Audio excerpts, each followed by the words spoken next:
Bienvenidos a La Señal, frecuencia perdida. Esta noche, una farmacia y un testimonio que nunca debió salir del mostrador. No cambies la señal. El turno de la botarga blanca. La primera vez que vi al doctor Simi moverse sin que hubiera alguien adentro eran las 3 de la mañana y la farmacia ya estaba cerrada. No fue algo espectacular. No saltó ni giró la cabeza como en las películas. Solo dio 2 pasos cortos frente al mostrador, como si estuviera cansado, y luego se quedó quieto mirando hacia la puerta del almacén. Yo estaba detrás de la caja, revisando las cuentas del día, y pensé que el sueño me estaba jugando una broma. Había trabajado doble turno porque el otro empleado renunció sin avisar. Esa renuncia fue el primer aviso de que algo no estaba bien en esa sucursal. La farmacia quedaba en una avenida con poco tráfico nocturno. De día era ruidosa, llena de gente buscando medicamentos baratos, vitaminas, consultas rápidas con el médico de la esquina. Pero cuando cerrábamos la cortina metálica, el lugar se volvía distinto. El aire se sentía pesado, como si las paredes guardaran conversaciones que no querían salir. Yo entré a trabajar ahí por necesidad. Mi mamá estaba enferma y el sueldo, aunque bajo, era fijo. El gerente, el señor Ramírez, me contrató sin muchas preguntas.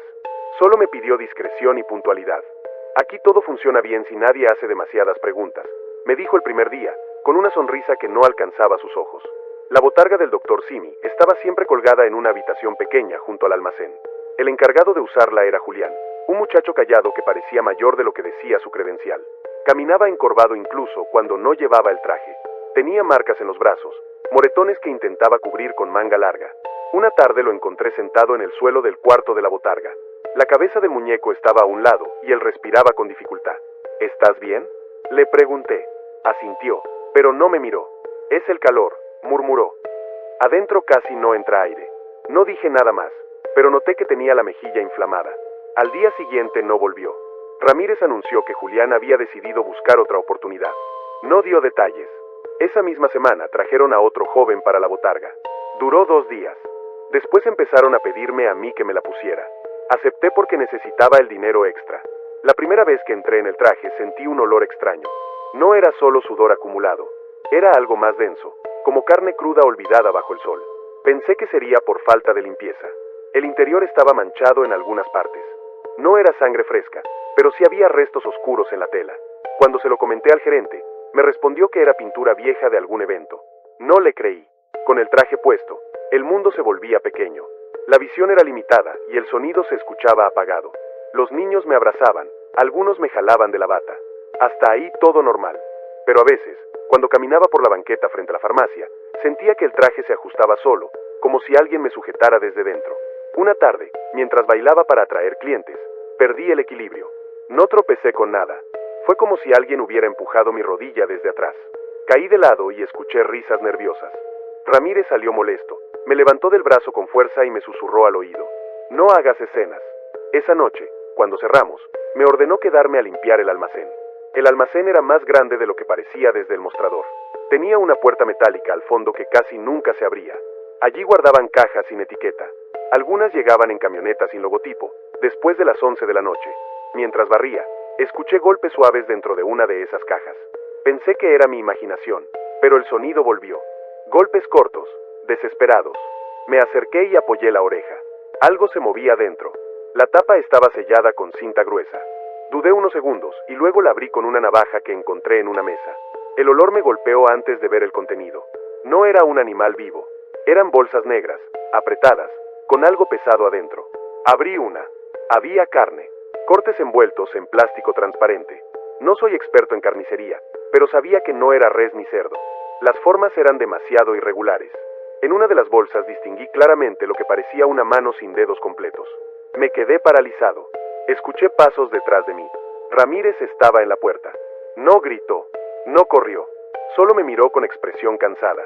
Te dije que no hicieras preguntas. Intenté hablar, pero las palabras no salían. Él cerró la puerta y avanzó despacio. Lo que se vende en el mostrador es lo que ves. Continuó. Lo demás es para clientes especiales. Hay demanda, mucha más de la que imaginas. Sentí náuseas. Di un paso atrás, pero tropecé con otra caja. Yo no quiero saber nada de esto, logré decir. Ya sabes, respondió. Y eso cambia todo. No recuerdo exactamente cómo terminó esa conversación. Solo sé que salí del almacén con la promesa de guardar silencio. Me ofreció dinero, más del que había ganado en meses. Dijo que si cooperaba, todo sería sencillo. Esa noche no pude dormir. Cada vez que cerraba los ojos veía las bolsas, la textura de la carne, el brillo del plástico. Al día siguiente, el nuevo chico de la botarga no llegó. Ramírez me miró desde la oficina y señaló el cuarto pequeño. Me puse el traje con manos temblorosas. Adentro hacía más calor que nunca. El olor era más intenso. Cuando ajusté la cabeza del muñeco, sentí algo húmedo en el cuello. Me quité la parte superior para revisar y vi una costura mal cerrada en el interior. Algo se movía ahí dentro. Metí los dedos y toqué piel. Piel humana. Retiré la mano de inmediato. El traje no estaba solo sucio. Había algo cosido entre las capas de tela. Fragmentos. Restos. El mareo fue tan fuerte que tuve que apoyarme en la pared. En ese momento escuché una voz. No venía de afuera. Sonaba apagada, como si alguien hablara a través de varias telas. Déjame salir. Pensé que era mi mente. Me quedé quieto, intentando controlar la respiración. Él no me deja ir. Me arranqué la cabeza de la botarga y miré alrededor. Estaba solo en el cuarto. El teléfono del local empezó a sonar. Era la línea interna desde la oficina de Ramírez. Sal ya, ordenó. Hay gente esperando. Volví a ponerme el traje. Esta vez la sensación fue distinta. No era solo calor. Sentí presión en el pecho, como si unos brazos me rodearan desde dentro. Salí a la calle. Los movimientos no eran completamente míos. Mis piernas avanzaban un poco más rápido de lo que yo quería. Mis brazos se levantaban para saludar sin que yo diera la orden. Intenté detenerme, pero el traje parecía tensarse cuando me resistía. Un niño se acercó corriendo. Me abrazó con fuerza. Y entonces lo escuché otra vez, más claro. Él trae más. Miré hacia la puerta de la farmacia. Ramírez observaba desde adentro, hablando por teléfono. Esa tarde, una mujer entró con su hijo pequeño.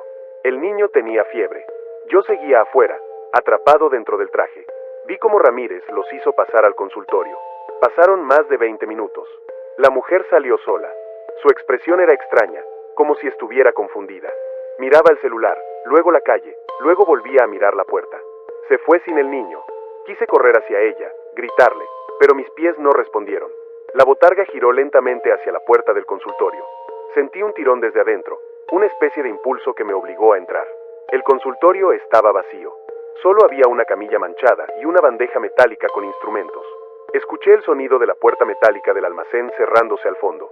Intenté quitarme el traje, pero la cremallera estaba atascada. Las manos del muñeco parecían más rígidas, como si los dedos de espuma se hubieran endurecido. Somos varios, susurró la voz interior. Me di cuenta de algo terrible. No era un solo resto cosido en la botarga. Eran muchos. Personas que habían pasado por ahí. Tal vez empleados, tal vez clientes. La botarga no era solo un disfraz. Era una especie de prisión. Esa noche, cuando por fin pude quitármela, vi marcas nuevas en mi piel. Rasguños en el pecho, moretones en los brazos. No recordaba haberme golpeado. Decidí que iba a denunciar todo. Tomé fotos de las cajas, del almacén, del traje por dentro. Guardé las imágenes en mi teléfono y las envié a un correo personal. Al día siguiente, la policía llegó. No por mi denuncia. Llegaron porque un vecino había reportado un olor extraño proveniente del local. Ramírez habló con ellos con tranquilidad. Les mostró el área de medicamentos, el consultorio limpio, el almacén ordenado. Las cajas habían desaparecido. No quedaba rastro de nada. Uno de los oficiales me miró. ¿Todo bien aquí? Quise hablar, pero al abrir la boca sentí un dolor agudo en el estómago, como si algo se retorciera por dentro. Si hablas, te quedas, dijo la voz. Me doblé ligeramente, fingiendo malestar. Sí, todo bien, respondí al final. Los policías se fueron. Esa noche intenté no ponerme la botarga. Ramírez me encerró en el cuarto y dijo que no saldría hasta que cumpliera con mi turno. Me empujó contra la pared con una fuerza que no le conocía. No seas desagradecido, susurró. Ahora eres parte del equipo. Me colocó el traje casi a la fuerza. Cuando la cabeza del muñeco bajó sobre mí, sentí que algo se acomodaba en mi espalda. Un peso nuevo. Salí a la calle. La gente seguía pasando, comprando, saludando al doctor Simi como si nada fuera extraño. Yo estaba ahí dentro, consciente de que cada movimiento me alejaba más de mí mismo. Con el paso de los días, la voz dejó de sonar como un susurro aislado. Se convirtió en un murmullo constante. Varias voces mezcladas, algunas llorando, otras furiosas. Empecé a perder recuerdos. No recordaba que había desayunado, ni cómo había llegado a casa. A veces despertaba con tierra en los zapatos. Una madrugada, al cerrar, Ramírez me pidió ayuda para cargar una caja pesada hacia el almacén. Mientras la levantábamos, escuché un golpe desde dentro. No era carne inerte, era alguien vivo. Nuestros ojos se cruzaron por un segundo. Él sonrió. La demanda no baja, comentó. En ese instante entendí que si no hacía algo, terminaría como las voces que ahora habitaban el traje. Esperé a que Ramírez se distrajera con una llamada. Tomé la caja y la arrastré hacia la puerta trasera en lugar de llevarla al fondo. La abrí con manos torpes. Dentro había un hombre atado, con la boca cubierta. Sus ojos estaban abiertos de par en par. Lo ayudé a salir. «Corre», le dije. No sé si me entendió. Apenas podía mantenerse en pie. Ramírez apareció antes de que llegáramos a la salida. Hubo un forcejeo. No entraré en detalles. Solo diré que la situación se volvió caótica. El hombre logró escapar por la puerta trasera. Yo quedé atrapado con el traje a medio quitar. Ramírez me golpeó y trató de arrastrarme hacia el almacén. En medio del forcejeo, la cabeza de la botarga cayó al suelo. Rodó hasta quedar frente a nosotros. Los ojos pintados parecían mirarlo. El murmullo dentro del traje se volvió un grito.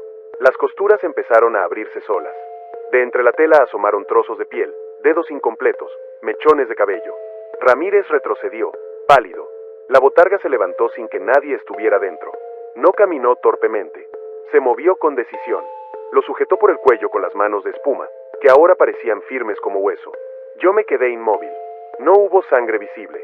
No hubo espectáculo. Solo el sonido seco de algo quebrándose. Ramírez cayó al suelo.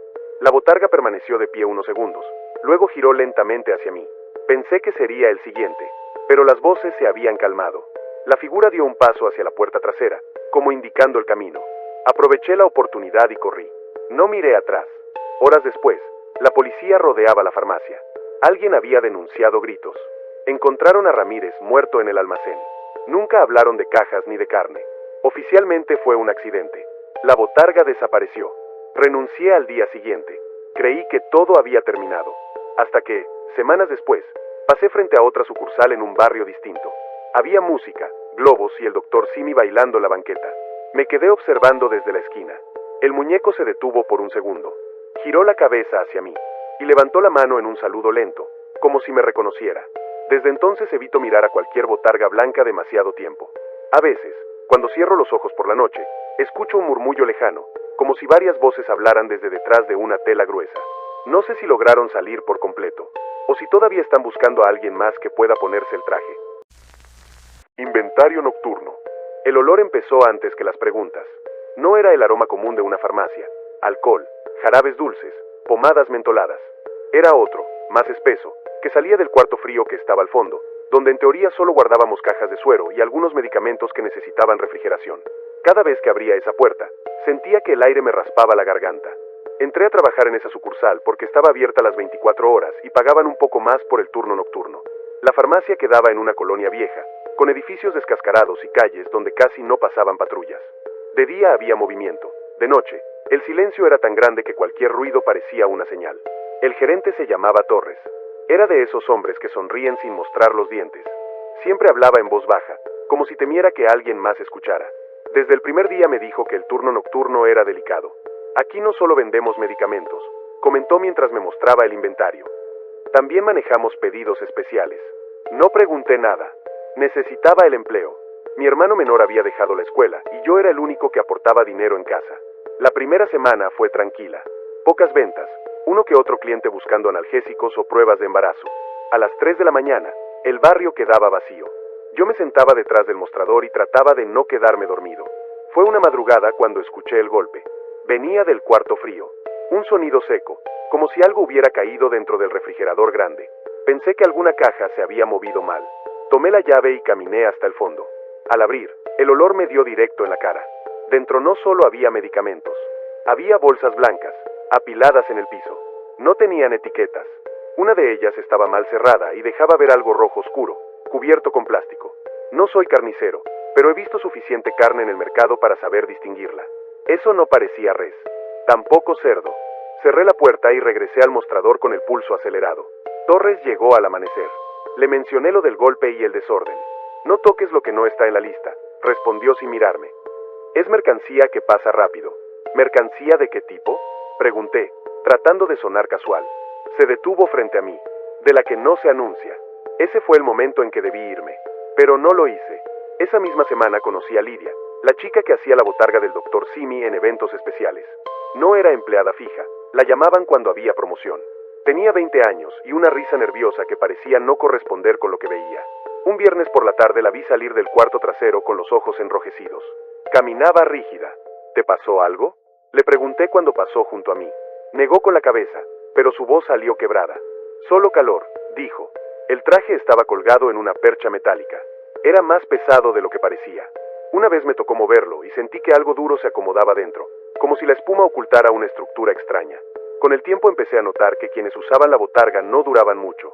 Un chico desapareció sin avisar. Lidia dejó de contestar llamadas. Torres siempre decía lo mismo. Encontraron algo mejor. Las madrugadas se volvieron más inquietantes. A las 2 o 3, llegaban camionetas sin logotipo. Se estacionaban frente a la cortina medio cerrada. Yo debía abrir solo lo suficiente para que pasaran 2 hombres con cajas térmicas. Nunca hablaban.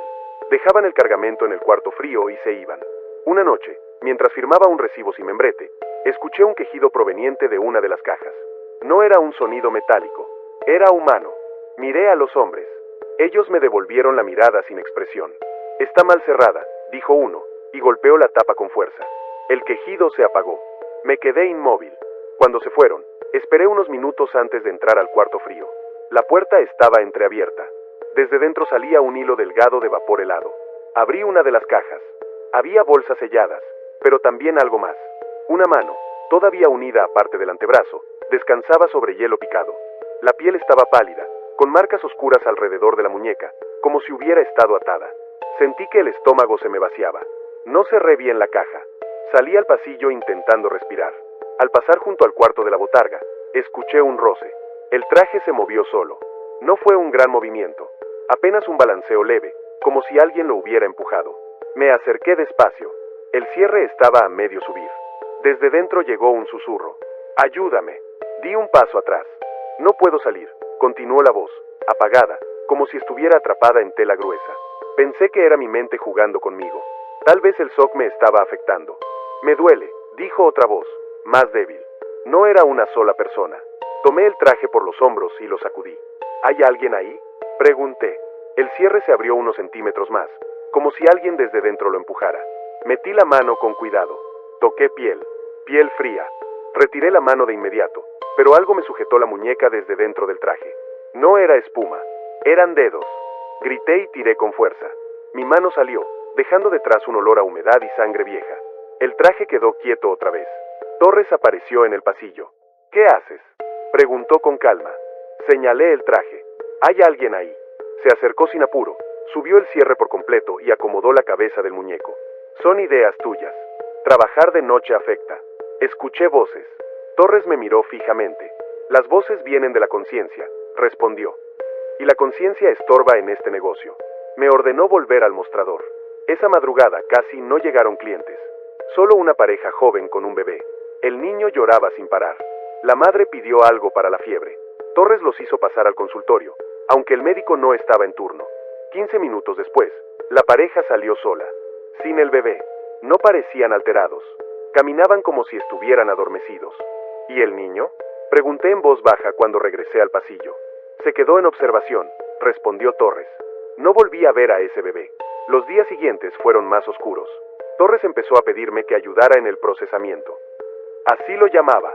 Consistía en llevar ciertas bolsas del cuarto frío a una mesa metálica en el almacén, donde él y otros 2 hombres cortaban, separaban y empaquetaban. No describiré lo que vi con detalle. Basta decir que reconocí partes humanas que no deberían estar en una farmacia. Hay clientes que pagan por carne distinta, me explicó mientras limpiaba un cuchillo. Restaurantes privados, rituales, gente con gustos raros. Nosotros solo somos proveedores. Eso es asesinato, dije. Es negocio, corrigió. Intenté renunciar esa misma semana. Torres me escuchó en silencio y luego sacó su teléfono. Me mostró un video.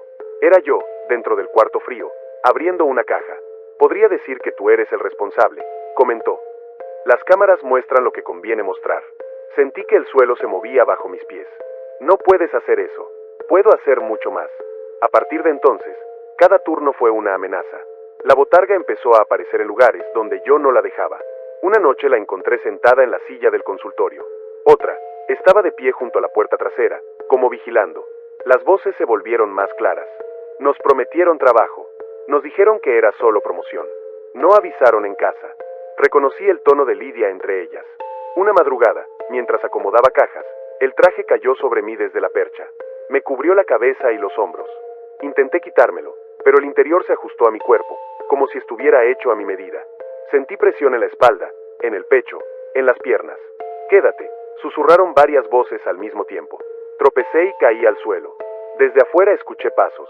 Torres entró al cuarto. «Ya era hora», dijo. No intentó ayudarme a quitar el traje.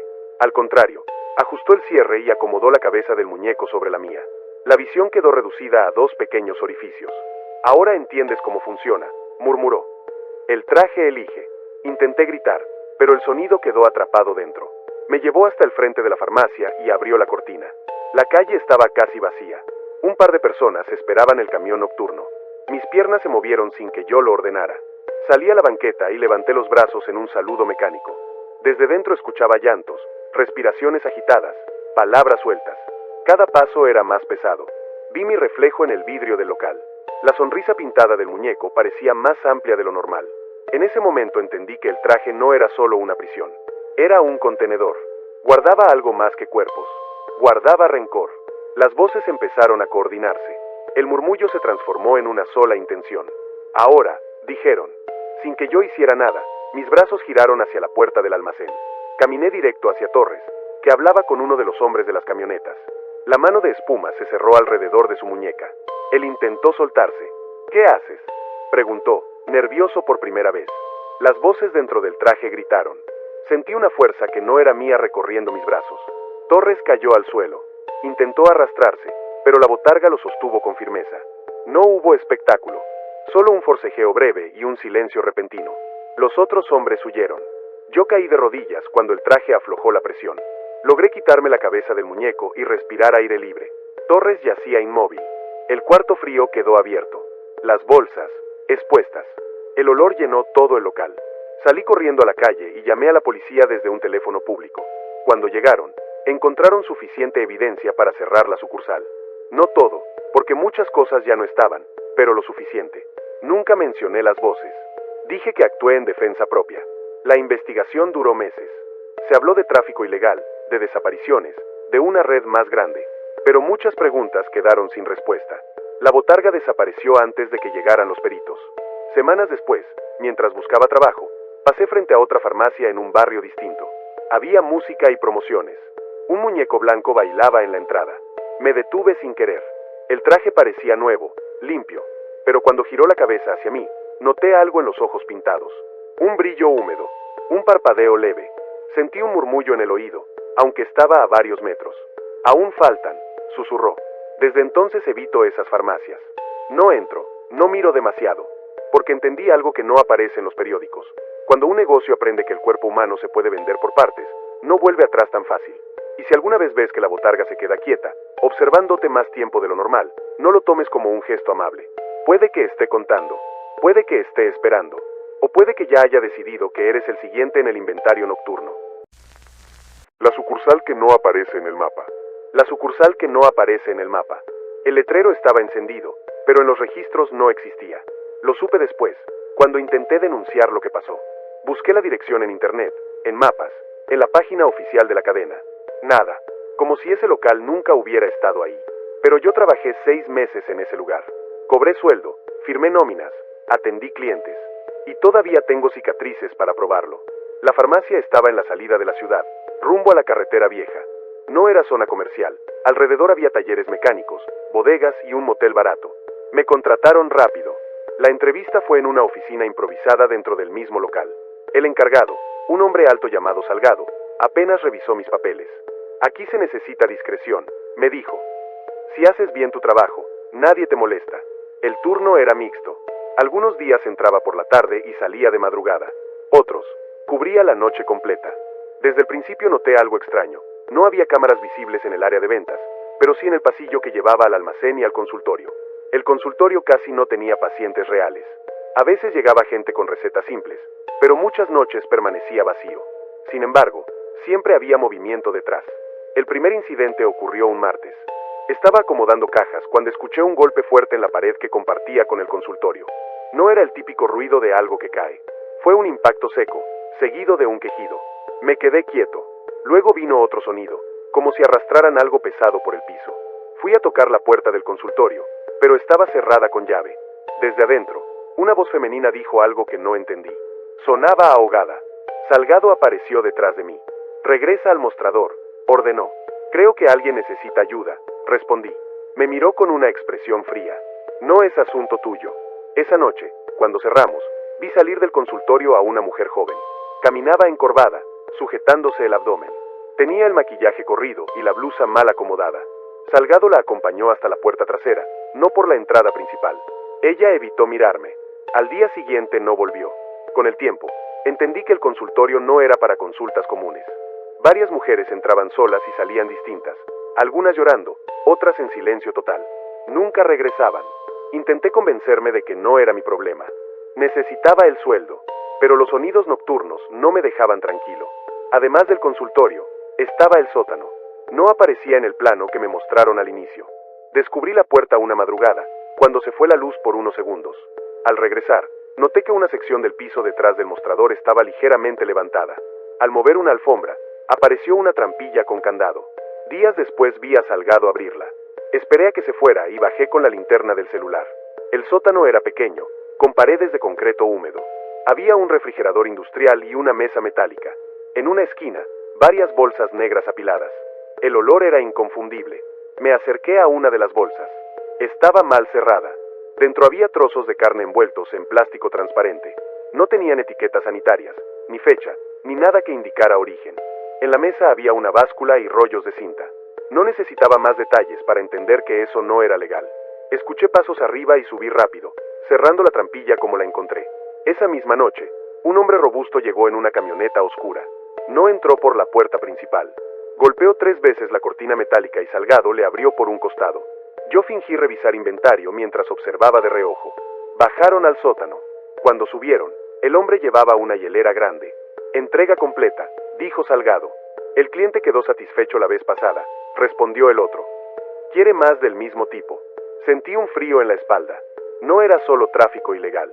Había clientes específicos pidiendo tipo, como si se tratara de cortes de carne normales. Los días siguientes intenté buscar otra opción de empleo, pero antes de que pudiera renunciar, algo cambió. Un viernes organizaron un evento promocional. Trajeron la botarga del Dr. Simi para atraer gente del taller cercano y del motel. El chico que la usaba se llamaba Ernesto. Tenía 19 años y parecía nervioso todo el tiempo. Durante el evento, noté que Salgado lo observaba más de lo normal. Al terminar, Ernesto fue al baño y no regresó. Pensé que se había ido sin avisar, hasta que escuché golpes provenientes del almacén. Abrí la puerta despacio. La botarga estaba tirada en el suelo. Se movía, no como si alguien estuviera tratando de levantarse. Se retorcía. Me acerqué y escuché respiración agitada desde dentro. «Sácame», susurró Ernesto. Intenté abrir el cierre, pero estaba atascado. La tela parecía pegada a su piel. Desde el interior se filtraba un olor fuerte, mezcla de sudor y algo metálico. «No puedo», dije, tirando con fuerza. La puerta del almacén se cerró de golpe. Salgado estaba detrás de mí. «No interfieras», advirtió. «Se está asfixiando. Se está adaptando». No entendí esa palabra hasta que vi cómo la tela comenzaba a hundirse en el cuerpo de Ernesto, como si se fusionara con él. La espuma se pegaba a su piel. Sus manos dejaron de moverse poco a poco. «Es parte del proceso», dijo Salgado con calma. «¿Qué proceso?» «Necesitamos mercancía constante». Me empujó fuera del almacén y cerró con llave. Esa noche no vi salir a Ernesto. Al día siguiente, la botarga estaba colgada en su lugar, impecable, sin rastro de nada. Pero cuando pasé junto a ella, sentí un leve movimiento, como una respiración lenta. Las semanas siguientes fueron peores. Comencé a escuchar golpes desde el sótano incluso cuando no había entregas programadas. A veces, mientras atendía clientes, percibía un olor más fuerte de lo habitual, como si algo estuviera descomponiéndose. Un martes por la madrugada llegó una mujer pidiendo ayuda. Tenía el labio partido y la ropa rasgada. Dijo que su pareja la había golpeado. Salgado la hizo pasar al consultorio. Yo me quedé cerca, atento.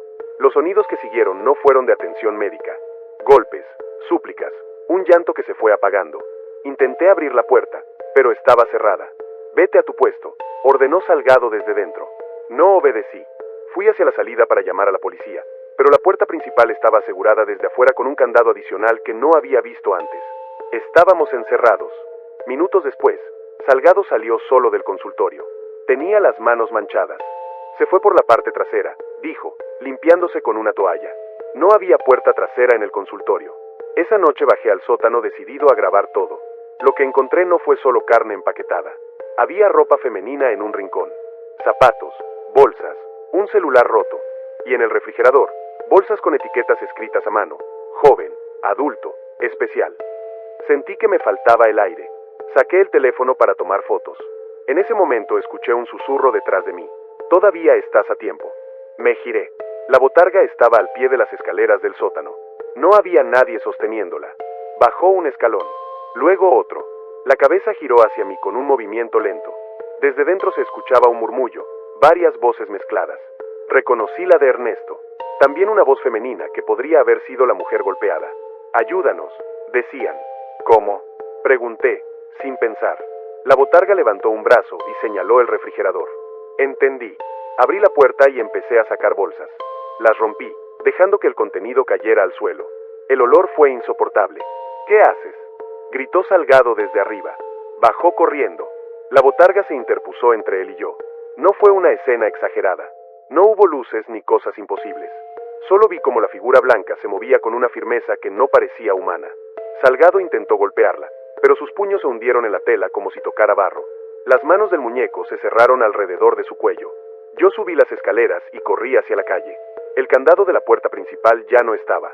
Salí y pedí ayuda en el taller de enfrente. La policía llegó 20 minutos después.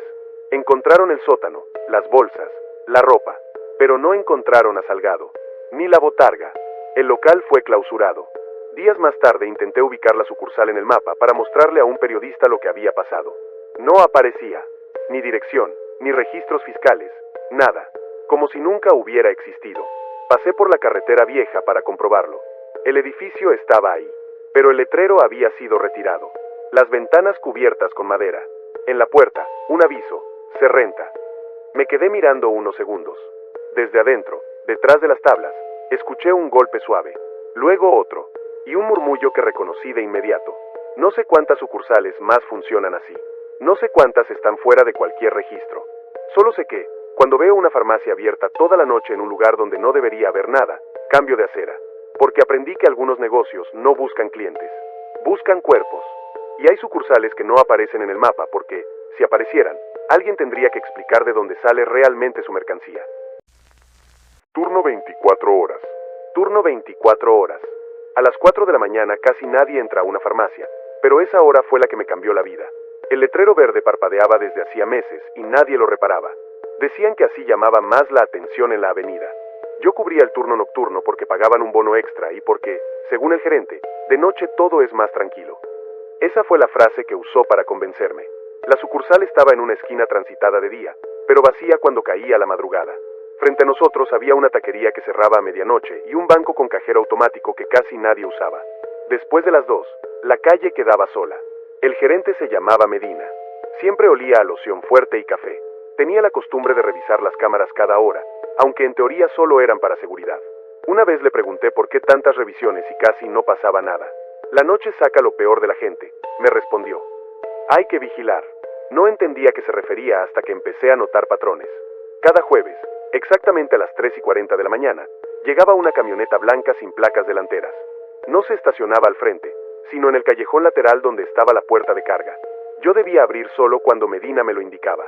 Bajaban cajas grandes, selladas con cinta gris. En el sistema aparecían registradas como material promocional o insumos médicos, pero nunca las veía en exhibición. Una madrugada, mientras Medina atendía una llamada en la oficina, me pidió que recibiera el cargamento solo. Firma y guarda en el almacén, ordenó. Los hombres dejaron 4 cajas. Una de ellas estaba húmeda por debajo. Cuando la levanté, sentí que algo se movía dentro. No fue un simple desplazamiento por el peso. Fue un golpe leve, desde adentro. Me quedé inmóvil unos segundos. Los hombres ya se habían ido. Miré la cinta gris. Estaba mal pegada en una esquina. No pensé demasiado. La abrí apenas unos centímetros. Un olor fuerte salió de inmediato. No era medicamento ni producto químico. Era algo orgánico. Separé más la tapa. Había bolsas transparentes con carne roja. Cortes gruesos, envueltos con cuidado. En una de las bolsas vi algo que parecía una rodilla humana, con piel incluida. Cerré la caja de golpe. Sentí náuseas. Medina apareció detrás de mí sin hacer ruido. No es parte de tu inventario, dijo con voz tranquila. ¿Qué es eso? Pregunté, aunque ya sabía la respuesta. Un pedido especial. Tú no lo vendes. Tú no lo miras. Eso es ilegal. Me sostuvo la mirada. Lo ilegal es hablar sin pruebas. Se acercó a la cámara del almacén y la giró ligeramente. Aquí grabamos todo. Piensa bien lo que haces. Esa noche no pude concentrarme. Cada cliente que entraba me parecía sospechoso. Miraba sus manos, sus expresiones, preguntándome si alguno era cliente especial. A las 5 llegó una mujer con bata de enfermera. No llevaba receta. Solo le dijo a Medina, vengo por lo de siempre. Él asintió y fue al almacén. Regresó con una bolsa térmica pequeña. La mujer pagó en efectivo y se fue sin decir más. ¿Qué compró? Pregunté cuando quedamos solos. Proteína, respondió con una sonrisa leve. Días después, el tema cambió de dirección. El chico que hacía la botarga del doctor Simi se llamaba Iván. Era estudiante y necesitaba dinero extra. Le tocaba salir a la banqueta a bailar con música grabada. Siempre volvía sudando y quejándose del calor dentro del traje. Una noche regresó más pálido de lo normal.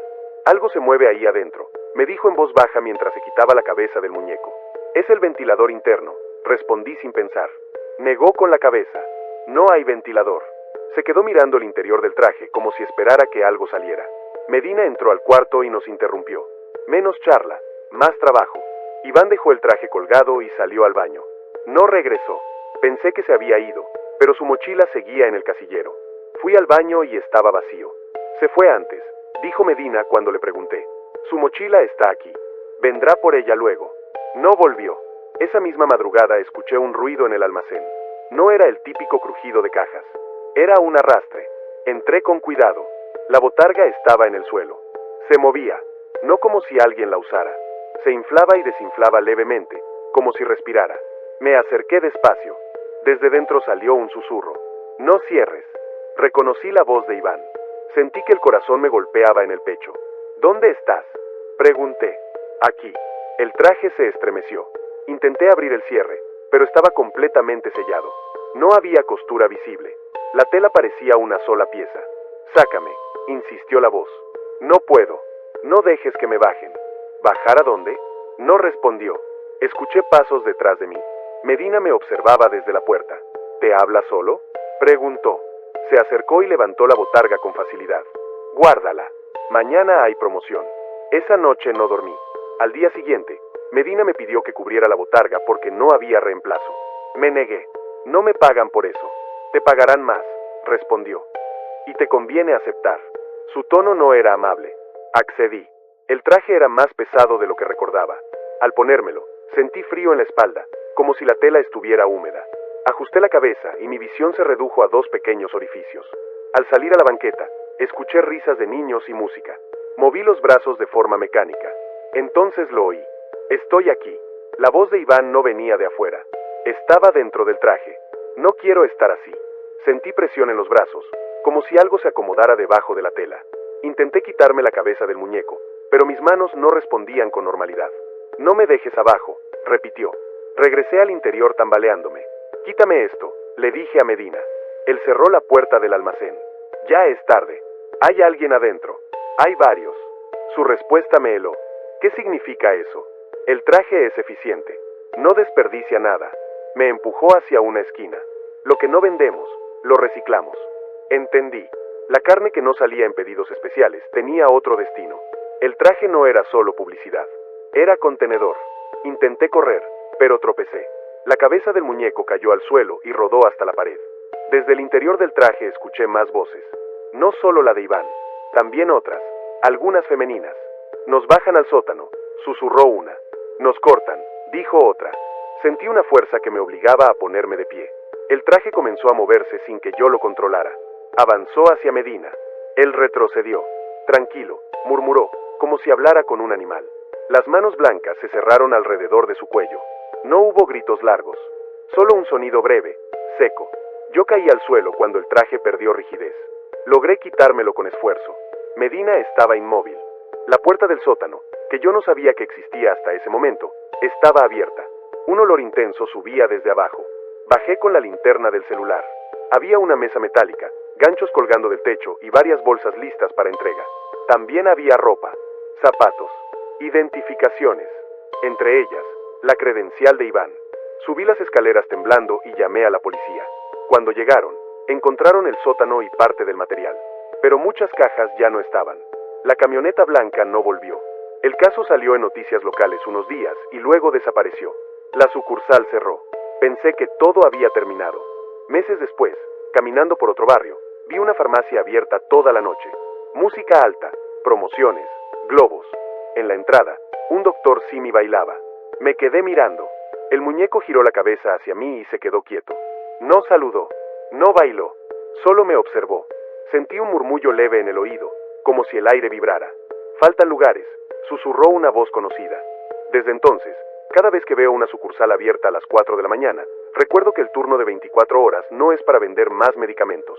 Es para que nadie pregunte qué pasa cuando la ciudad duerme. Y si alguna vez trabajas en una, presta atención al peso del traje, porque cuando empieza a sentirse más pesado de lo normal, ya no está solo ahí dentro. El contrato de confidencialidad. Firmé un papel que decía que no podía contar nada de lo que pasara dentro de esa farmacia. En ese momento pensé que era una exageración, algo para proteger recetas, datos de clientes o números de venta. Ahora entiendo que ese documento no era para proteger a la empresa, era para protegerlos a ellos. La sucursal estaba dentro de una plaza pequeña, de esas que tienen gimnasio, tienda de mascotas y un consultorio dental. Parecía un lugar normal. Yo entré como auxiliar administrativo, no como vendedor. Mi trabajo era revisar inventarios, cuadrar cuentas y asegurar que las entregas coincidieran con lo facturado.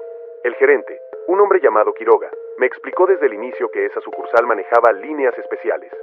Lo dijo así, sin entrar en detalles. Aquí no todo pasa por el sistema principal, aclaró mientras me entregaba las llaves del archivo. Hay proveedores externos.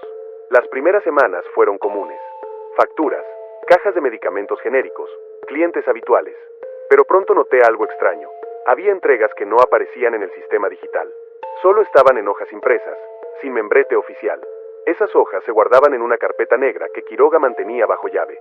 Una tarde, cuando él salió antes de tiempo, olvidó cerrar el cajón. La carpeta quedó ahí. No dudé mucho. La abrí. Las hojas describían pedidos con códigos raros. PZHJ18, ADMX25. En la columna de descripción solo decía producto fresco. En la columna de destino aparecían direcciones residenciales, no clínicas ni restaurantes. Lo que más me inquietó fue la frecuencia. Había entregas cada 2 días. Esa misma noche llegó un cargamento fuera del horario habitual, no por la puerta principal, sino por el estacionamiento subterráneo de la plaza. Yo estaba cerrando caja cuando escuché el ruido del montacargas. Bajé por curiosidad. 2 hombres descargaban contenedores térmicos blancos. No llevaban uniforme. Quiroga supervisaba todo. Pensé que hoy no había entrega. Comenté. Cambios de último momento. Respondió sin mirarme. Uno de los contenedores cayó al suelo por un mal movimiento. La tapa se abrió apenas unos centímetros. Lo que vi no se me va a olvidar. Un rostro. No completo, pero sí lo suficiente para reconocer piel humana, cabello corto y un ojo cerrado. Quiroga cerró la tapa de inmediato. No viste nada. Eso no es medicamento, dije, sintiendo que la voz me temblaba. Se acercó despacio. Aquí vendemos soluciones. Hay gente que paga por cosas que no aparecen en el catálogo. Eso es un delito. Es demanda. No supe qué responder. Al día siguiente quise renunciar. Pero antes de que pudiera hablar, Quiroga me llamó a su oficina. Sobre el escritorio tenía fotos impresas. Eran imágenes mías, saliendo del sótano la noche anterior, mirando dentro del contenedor. La cámara del estacionamiento es clara, comentó. Podría decir que intentabas robar mercancía. Solo bajé a ver qué pasaba. Eso no lo demuestra la imagen. Sentí que me estaban encerrando sin barrotes. Firmaste un contrato, añadió. Léelo otra vez si quieres. El contrato incluía una cláusula de confidencialidad con multas que jamás podría pagar. Me quedé, no por lealtad, sino por miedo. Con el tiempo descubrí que el estacionamiento subterráneo tenía una puerta adicional que daba a un pasillo de servicio. Ese pasillo llevaba a un cuarto que no aparecía en los planos de la plaza. Lo encontré una noche en que el gimnasio ya estaba cerrado y la farmacia casi sin clientes. La puerta estaba entreabierta. Adentro había una mesa metálica, un drenaje en el suelo y ganchos colgados del techo. En una esquina, varias bolsas etiquetadas con los mismos códigos que había visto en la carpeta negra. Abrí una. No era carne procesada como en un mercado. Eran partes humanas, separadas con cuidado, envueltas en plástico grueso. Escuché un ruido detrás de mí. La botarga del doctor Simi estaba apoyada contra la pared. No recordaba haberla visto bajar al estacionamiento. La cabeza del muñeco estaba ligeramente inclinada, como si me observara. Intenté ignorarla y seguí revisando el cuarto. En una mesa lateral había ropa doblada, pantalones, blusas, zapatos femeninos. Entre ellos reconocí algo que me heló la sangre. Una credencial universitaria. La foto correspondía a una chica que semanas antes había entrado a la farmacia preguntando por trabajo. Nunca volvió. Te dije que no bajaras aquí. La voz de Quiroga sonó firme. Me giré lentamente. ¿Cuántos más? Pregunté. Los necesarios. ¿Para qué? Para mantener el negocio. Se acercó y tomó la credencial de mis manos. La gente desaparece todos los días. Continuó. Nosotros solo aprovechamos eso. Sentí rabia, pero también miedo. No soy parte de esto. Desde que viste el contenedor, sí lo eres. Esa noche no dormí. A la mañana siguiente, me asignaron una tarea nueva, revisar el estado de la botarga. Tenemos evento el fin de semana, dijo Quiroga. Asegúrate de que esté en buen estado. Subí al almacén donde guardaban el traje. Al tocarlo, noté que estaba más rígido de lo normal. Abrí el cierre trasero. El interior no era solo espuma. Había algo cosido entre las capas. Algo orgánico. Toqué con cuidado. Piel. La retiré de inmediato. Desde dentro salió un susurro apenas audible. No cierres. Me quedé congelado. No quiero volver abajo, dijo otra voz. Reconocí el tono de la chica de la credencial. El traje se movió levemente. No como un objeto que cae. Fue un movimiento intencional. Retrocedí. No puedo ayudarte, murmuré. Si te lo pones, no sacas. No entendí. En ese momento entró Quiroga. ¿Listo el traje? Asentí sin hablar. El sábado hubo promoción en la plaza. Música, globos, niños corriendo. El chico que debía usar la botarga no llegó. Te toca, me dijo Quiroga. Yo no soy animador. Hoy sí. No me dio opción. Entré en el traje. Sentí frío al principio, luego un calor que subía por la espalda. La cabeza del muñeco bajó sobre mí. La visión se redujo. Salí a la plaza y empecé a mover los brazos al ritmo de la música. Entonces lo escuché con claridad. Baja al estacionamiento. Era un coro de voces. Ahora, mis pies comenzaron a moverse hacia la entrada del estacionamiento subterráneo. Intenté detenerme, pero el traje parecía guiar mis pasos. La gente pensó que era parte del show. Bajé las rampas mientras el murmullo crecía. Llegué al cuarto oculto. La puerta estaba cerrada con candado. Sin saber cómo, levanté el brazo y golpeé con fuerza. El candado cayó al suelo. Entré. Las bolsas estaban listas para entrega. Las voces dentro del traje se volvieron gritos. Sentí una presión en el pecho, como si varias manos empujaran desde adentro. Mis brazos comenzaron a abrir las bolsas una por una. El olor llenó el cuarto. Quiroga apareció en la puerta. ¿Qué haces?, gritó. El traje se giró hacia él. No recuerdo cada detalle de lo que pasó después. Solo sé que la fuerza que movía mis brazos no era mía. Quiroga intentó escapar, pero resbaló en el suelo húmedo. La botarga lo sostuvo con firmeza. Yo estaba consciente, pero no tenía control. Las voces repetían una sola frase. Que se quede. Cuando todo terminó, el silencio fue absoluto. Me quité la cabeza del muñeco con dificultad. Quiroga yacía en el suelo. No respiraba. Salí del estacionamiento sin mirar atrás y llamé a la policía desde el exterior de la plaza. La investigación destapó parte del cuarto oculto, pero muchos registros desaparecieron. La carpeta negra nunca apareció. La sucursal cerró por irregularidades administrativas. Meses después pasé por otra plaza en otra ciudad. Había una farmacia similar con promoción de fin de semana. El doctor Simi bailaba entre los niños. Me quedé observando. El muñeco dejó de moverse por un segundo. Giró la cabeza hacia mí. Levantó la mano lentamente. Sentí un susurro leve, como viento pasando por tela gruesa. Todavía firmaste. Desde entonces guardo el contrato en un cajón. A veces lo releo. La cláusula final dice que la confidencialidad es permanente, incluso después de terminar la relación laboral. Creo que no se refería solo a información. Creo que se refería a algo más profundo. Porque algunas noches, cuando paso frente a una farmacia abierta y veo la botarga quieta, tengo la sensación de que el contrato sigue vigente. Y que, en cualquier momento, podrían venir a cobrar lo que saben que vi. La sucursal de los descuentos eternos. El cartel decía abierto 24 horas, pero lo que nunca decía era para quien estaba realmente abierto. Acepté ese trabajo porque ofrecían pago semanal en efectivo y no pedían muchos requisitos. La farmacia estaba en una colonia popular, cerca de un mercado que olía siempre a fruta pasada y carne cruda. Desde afuera parecía como cualquier otra. Promociones pegadas en los vidrios, ofertas en vitaminas, el muñeco blanco sonriendo en la entrada. Mi puesto era de encargado nocturno. Me entregaban las llaves a las 10 de la noche y me quedaba solo hasta las 7 de la mañana. El supervisor general, un hombre llamado Cárdenas, decía que yo tenía cara confiable. Ahora sé que lo que buscaban era alguien que no hiciera muchas preguntas. La primera semana fue normal. Clientes con dolor de muelas, señoras comprando jarabe para la tos, uno que otro joven buscando pruebas rápidas. Todo rutinario, pero el almacén tenía algo raro. No estaba al fondo, como en otras sucursales. Estaba dividido en dos partes, una visible y otra con puerta metálica gris, sin letrero. Esa puerta siempre estaba cerrada con candado. La llave la tenía Cárdenas. Ahí guardamos material sensible, me explicó. No es para el público. No insistí. El problema empezó cuando noté que el inventario no coincidía. Entraban cajas que no se registraban en el sistema. Yo revisaba facturas, pero algunas entregas simplemente no existían en papel.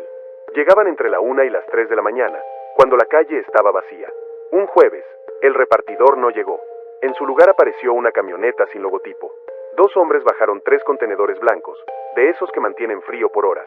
Firma aquí, dijo uno, señalando una hoja sin encabezado. No tengo orden registrada, respondí. La tienes ahora. Firmé por miedo a perder el empleo. Cuando intenté mover uno de los contenedores, sentí que algo golpeó por dentro. No fue el típico movimiento de líquido o de cajas sueltas. Fue un impacto seco, como un puño contra plástico. Me quedé quieto. No lo dejes caer, advirtió el hombre. ¿Qué trae? Pregunté. Carne especial. La palabra se me quedó clavada. Guardé los contenedores en el almacén visible, porque no tenía llave del otro cuarto. Pensé que Cárdenas vendría temprano a moverlos. A las 3 de la mañana, mientras acomodaba productos, escuché un golpe desde el almacén. Luego otro. No eran imaginaciones. Era claro. Abrí la puerta. Uno de los contenedores se había ladeado. La tapa estaba mal cerrada. Me acerqué y la levanté apenas unos centímetros. Un olor fuerte salió de inmediato. Dentro había bolsas selladas al vacío con carne roja. Cortes grandes, demasiado grandes. En una bolsa distinguí claramente un tatuaje en la piel que aún cubría parte del tejido. Solté la tapa de golpe. Retrocedí con náuseas. En ese momento escuché un sonido distinto, más bajo, proveniente del otro lado del almacén, justo detrás de la puerta metálica gris. Un golpe suave, luego un arrastre. No tenía llave, pero el candado no estaba puesto. Solo estaba cerrado por dentro. Empujé con fuerza. La puerta se abrió. El cuarto era pequeño y estaba frío. Había un refrigerador industrial y una mesa de acero. También había una silla atornillada al piso. En la esquina, alguien respiraba. Era un hombre joven, atado de manos, con la boca cubierta por cinta. Tenía los ojos abiertos, llenos de miedo. Tranquilo, le dije en voz baja, acercándome. Intenté quitarle la cinta, pero escuché pasos en la entrada principal. Cerré la puerta gris de golpe y regresé al mostrador. Cárdenas entró como si nada. ¿Todo bien?, preguntó. Asentí sin mirarlo. Vengo por el pedido. Se fue directo al almacén. Yo lo seguí a distancia. Abrió el contenedor, revisó las bolsas y luego entró al cuarto gris. Escuché un golpe seco y un quejido que se apagó rápido. No volví a escuchar respiración. Cárdenas salió ajustándose las mangas. Aprende algo, dijo al verme. Aquí nadie regala nada. Todo se aprovecha. No supe qué responder. Esa noche entendí que no era solo venta ilegal de carne. Era algo más organizado. Los días siguientes fueron una mezcla de miedo y silencio. Empecé a notar que algunos clientes entraban sin mirar productos. Solo se acercaban al mostrador y decían frases específicas. Vengo por el descuento eterno. Esa frase era la clave. Yo debía llamar a Cárdenas al número interno. Él llegaba, los llevaba al consultorio y cerraba la puerta. A veces salían solos, con bolsas térmicas. Otras veces no los volvía a ver.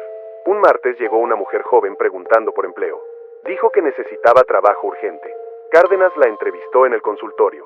Escuché discusión. No quiero eso, decía ella. Es lo único disponible, respondía él. La puerta se cerró de golpe. Horas después, cuando limpiaba el pasillo, encontré su bolso en el suelo del almacén. Nunca volvió por él. La botarga del Dr. Simi empezó a aparecer más seguido en mis turnos. Aunque no hubiera promoción, Cárdenas decía que era buena publicidad nocturna. Un viernes me pidió que la usara. Solo 1 hora, dijo, para atraer gente del mercado. Acepté porque necesitaba el sueldo. Al entrar en el traje sentí algo extraño. No era solo calor, era rigidez, como si la tela estuviera pegada a algo duro por dentro. Salí a la calle y comencé a mover los brazos de manera torpe. La música sonaba desde un altavoz pequeño. Entonces escuché una voz. No venía de afuera, venía de dentro del traje. No lo hagas. Me quedé quieto. No lo dejes entrar, continuó. Reconocí el tono. Era la mujer que había pedido trabajo. Intenté quitarme la cabeza del muñeco, pero mis manos parecían más pesadas. Nos meten aquí cuando ya no sirven, dijo otra voz. Sentí que el traje se ajustaba más a mi cuerpo. Volví al interior casi corriendo. «Quítame esto», le exigí a Cárdenas. Él cerró la puerta del almacén. «Te estás adaptando», respondió con calma. «Hay voces». «Claro que las hay. Todo deja rastro». Intenté abrir el cierre, pero estaba trabado. El traje comenzó a moverse sin que yo lo ordenara. Mis brazos se levantaron. Mis piernas dieron un paso hacia Cárdenas. «No hagas tonterías», advirtió. Las manos blancas se cerraron alrededor de su muñeca.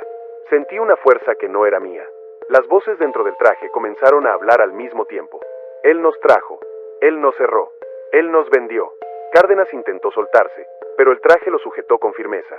No hubo gritos largos ni escenas exageradas. Solo un forcejeo breve. Cuando todo terminó, el silencio fue pesado. Logré quitarme la cabeza del muñeco. Cárdenas estaba en el suelo, sin moverse. Las voces se habían calmado. El traje cayó inerte a un lado. Llamé a la policía desde el teléfono del local. Cuando llegaron, encontraron el cuarto gris, el refrigerador y parte del material. Pero muchos registros ya no estaban. Las cámaras habían sido desactivadas. El caso salió en noticias como red de tráfico ilegal. Nunca mencionaron la venta a clientes comunes ni las frases clave. La sucursal cerró. El letrero fue retirado. Meses después, caminando por otra colonia, vi una farmacia con promociones de madrugada. Había música y un muñeco blanco en la entrada. Me detuve sin querer. El muñeco dejó de bailar. Giró la cabeza hacia mí. No saludó. Solo se quedó mirando. Sentí un susurro leve, como aire atrapado en tela. «Todavía hay descuentos», dijo una voz. Desde entonces evito esos lugares, porque entendí que el verdadero negocio no está en los medicamentos baratos. Está en lo que ofrecen a puerta cerrada. Y cuando alguien dice descuento eterno, ya no pienso en precios bajos. Pienso en personas que entraron buscando una oferta y terminaron siendo parte del inventario. La farmacia que nunca cerraba. La noche que decidí quedarme después de mi turno fue la peor decisión de mi vida. Esa sucursal estaba en una avenida grande, con hospitales cerca y tráfico constante durante el día. De noche también había movimiento, ambulancias, taxis, gente saliendo de urgencias. Por eso la farmacia nunca cerraba. Siempre había alguien necesitando algo. Yo trabajaba en el área de cajas y reposición. No era un puesto complicado. Escanear, cobrar, acomodar medicamentos. Lo difícil era el ambiente cuando el reloj marcaba después de las 2 de la mañana. A esa hora el lugar cambiaba. Las luces parecían más frías. El eco era más fuerte. Y el gerente, un hombre llamado Valdés, se volvía más serio. Valdés tenía una regla. Después de las 2, nadie entraba al almacén sin su permiso. Ni siquiera yo, que debía revisar inventario. Decía que era por seguridad. Un domingo, una mujer llegó casi a las 3 de la mañana. Tenía el rostro golpeado y la ropa sucia. Dijo que necesitaba algo para el dolor y que no quería ir al hospital. Valdés la hizo pasar al consultorio. Yo seguí cobrando a un señor que compraba gasas. Escuché que la puerta del consultorio se cerró con llave. Pasaron 20 minutos. La mujer no salió. Pregunté con cuidado. «Está descansando», dijo Valdés. Se sintió mal. No me convenció, pero seguí trabajando. A las 4 de la mañana, cuando ya no había clientes, escuché un ruido fuerte detrás del mostrador, como si algo pesado hubiera sido arrastrado por el piso del almacén. Miré a Valdés. «Quédate aquí», ordenó. Se fue al fondo. Yo me quedé quieto, pero el silencio después del ruido me inquietó más que el golpe. Pasaron varios minutos. Decidí acercarme. El pasillo hacia el almacén estaba oscuro. Solo una luz pequeña parpadeaba al final. La puerta estaba entreabierta. Empujé con cuidado. Lo que vi me dejó sin aire. En el centro del almacén había una mesa metálica que nunca había notado antes. Sobre ella, bolsas transparentes con carne roja. No eran cortes comunes. Había manos, partes de brazos, piel con marcas de moretones recientes. Sentí que el estómago se me cerraba. En el suelo había una bolsa negra grande. De ella sobresalía un mechón de cabello largo. Escuché pasos detrás de mí. Valdés estaba allí. «Te dije que no entraras», dijo con voz baja. «¿Qué es esto?», pregunté sin poder apartar la mirada. «Un ingreso extra». Eso es humano». No respondió de inmediato. «La gente paga por cosas que no se anuncian», dijo al fin. «Y nosotros sabemos aprovechar oportunidades». «¿La mujer?». No terminó mi frase. «Se fue», respondió. Miré la bolsa negra. «No mientas». Su expresión cambió. «Ya viste demasiado». Retrocedí un paso. «No voy a quedarme callado». Sonrió apenas. «¿Y qué vas a decir? ¿Que una farmacia vende carne humana? Nadie te va a creer». Sacó su teléfono y me mostró un video. Era yo, entrando al almacén, tocando las bolsas. Puedo decir que tú trajiste esto. Sentí que me atrapaban. Esa noche no llamé a la policía. Me fui a casa con la imagen de la mesa en la cabeza. Pero algo más empezó a pasar. La botarga del Dr. Simi, que normalmente solo usábamos en promociones, comenzó a quedarse en el almacén, no en el cuarto habitual. Una tarde, mientras acomodaba cajas, la vi apoyada contra la pared, justo al lado de la mesa metálica. Parecía mirarme. Pensé que era mi imaginación, hasta que la escuché. No lo dejes. La voz era débil, como si viniera de lejos. Me acerqué al traje. ¿Quién está ahí? Susurré. Aquí, respondió otra voz. Reconocí el tono. Era la mujer que había entrado aquella madrugada. El traje se movió apenas, como si respirara. Nos meten aquí cuando ya no queda nada, dijo la primera voz. Sentí que el corazón me golpeaba fuerte. Abrí el cierre trasero del traje. El interior no era solo espuma. Había algo cosido entre las capas. Piel. Retiré la mano con horror. Valdés apareció de nuevo. Te estás volviendo curioso. Hay alguien ahí. Hay recuerdos, corrigió. Eso no es normal. Se acercó y cerró el traje con calma. Nada de esto es normal. Pero funciona. Esa noche no pude irme a mi hora. Valdés me pidió que me quedara a cubrir una promoción improvisada. Necesitamos atraer más gente del hospital, dijo. No quiero usar eso, respondí, señalando la botarga. Hoy no es opcional. No me dio alternativa. Entré en el traje con manos temblorosas. El interior estaba frío. Cuando la cabeza bajó sobre la mía, la oscuridad fue casi total. Salí a la banqueta. Moví los brazos al ritmo de la música grabada. La gente sonreía. Algunos niños me abrazaban. Y entonces lo escuché claro. Él lo hace. Varias voces. Él nos lleva.